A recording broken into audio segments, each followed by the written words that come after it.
And I just want to thank all of my nominees. I just have an Academy Award, but it's, I really was very touched by the words of support, and it's very kind, and it's such a great honor to see all of you out here today, all of my friends and colleagues that have worked so hard to transform our little community over the last couple of years. And I especially want to thank all of the elected officials who have come out today, and I see Marilyn Shirley has joined us. Thank you, Marilyn.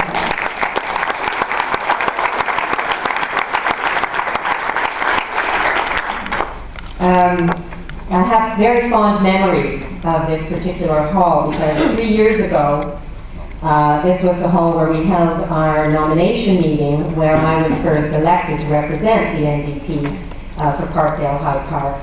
And it was an energized, wonderful, exuberant meeting, and it feels like since that day in February 2000, and I'm losing track, 4, I believe.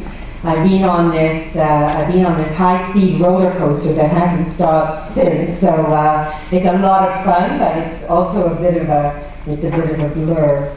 But I have to say, things have changed in a very positive way since then. I was feeling a little lonely when I first got elected in January 2006. I was surrounded by quite a sea of red, and now this big orange wave has started moving, and now our latest victory, well, Sherry DeNovo and the mayor and Gord and now with Paul Ferreira. I mean, it's absolutely spectacular. So congratulations to all of those victorious elected representatives, and congratulations to all of us for electing us.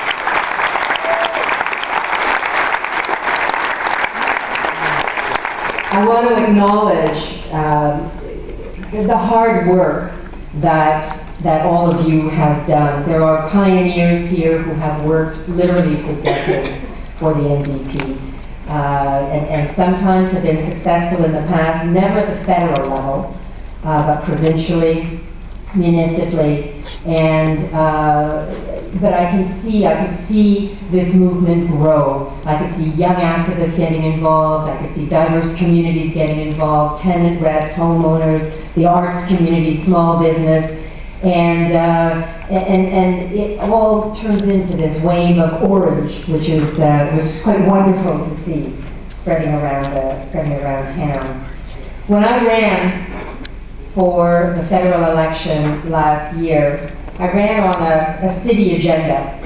I was campaigning for investing in our communities to make sure that we had clean air, clean water, we had the infrastructure we needed, the transit we needed, decent jobs, a vibrant cultural community, that we had the services we need, the housing, the child care, health and long-term care, home care, accessible post-secondary education, support for newcomers. These are the issues that people talk to me about at the doorstep, and these are the issues that I ran on, and these are the issues that I got elected on.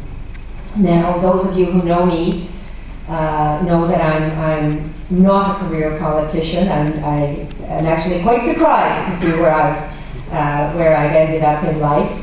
But it's something that I think is a logical extension, because I spent my adult life working for social justice, working to build a stronger community, working for fairness for working people, and for all aspects of our community. And Ottawa has been a bit of a cultural change for me, I have to say, when I see the urgent needs in our community, and how that gets met often with complacency by our governments. When I see the need for serious debate, and how that gets met in question period with locker room political jockeying. I see the desire for public service on the part of our elected representatives, and instead we all too often see gotcha partisan politics. I think people are fed up with that. They don't want it. I think people want our elected representatives to work on their behalf, to roll up their sleeves, to get things done, for all levels of government to work together. And I'm so thrilled now in our community, all levels of government can work together, do work together.